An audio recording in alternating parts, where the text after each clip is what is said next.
আমার তো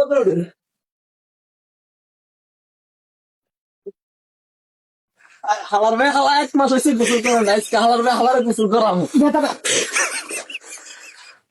দেখ তো আমার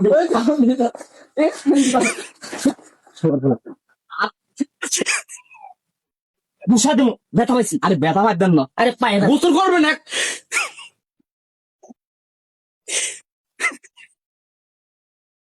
আর গোসল করবে না। মূলত ঝামেলাটা হইলো মূলত ঝামেলাটা হইলো 1 মাস হয়েছে গোসল করে না। ভের নিজের মাথা ব্যথা করে, খালি ট্যাবলেট ট্যাবলেট ট্যাবলেট ট্যাবলেট খাইলে কি ভালো হবে? গোসল না করলে তো শরীর ভালো থাকতো না, এই কারণে হেরে খুশি গোসল করতো। এই গোসল করতো না, এই কারণে হেরে হাজা করে দৌড়া থাকছিলাম, নদীর ঘাটে নিতাম গোসল করাইতাম। আপনি গোসল করে আইছেন, এরা কইছেন যাই নাই, এখন আইছেন গোসল করে। আরে হে আগো চিল্লা থাকে, 1 মাস হয়েছে গোসল করে না। 1 মাস? 1 মাস।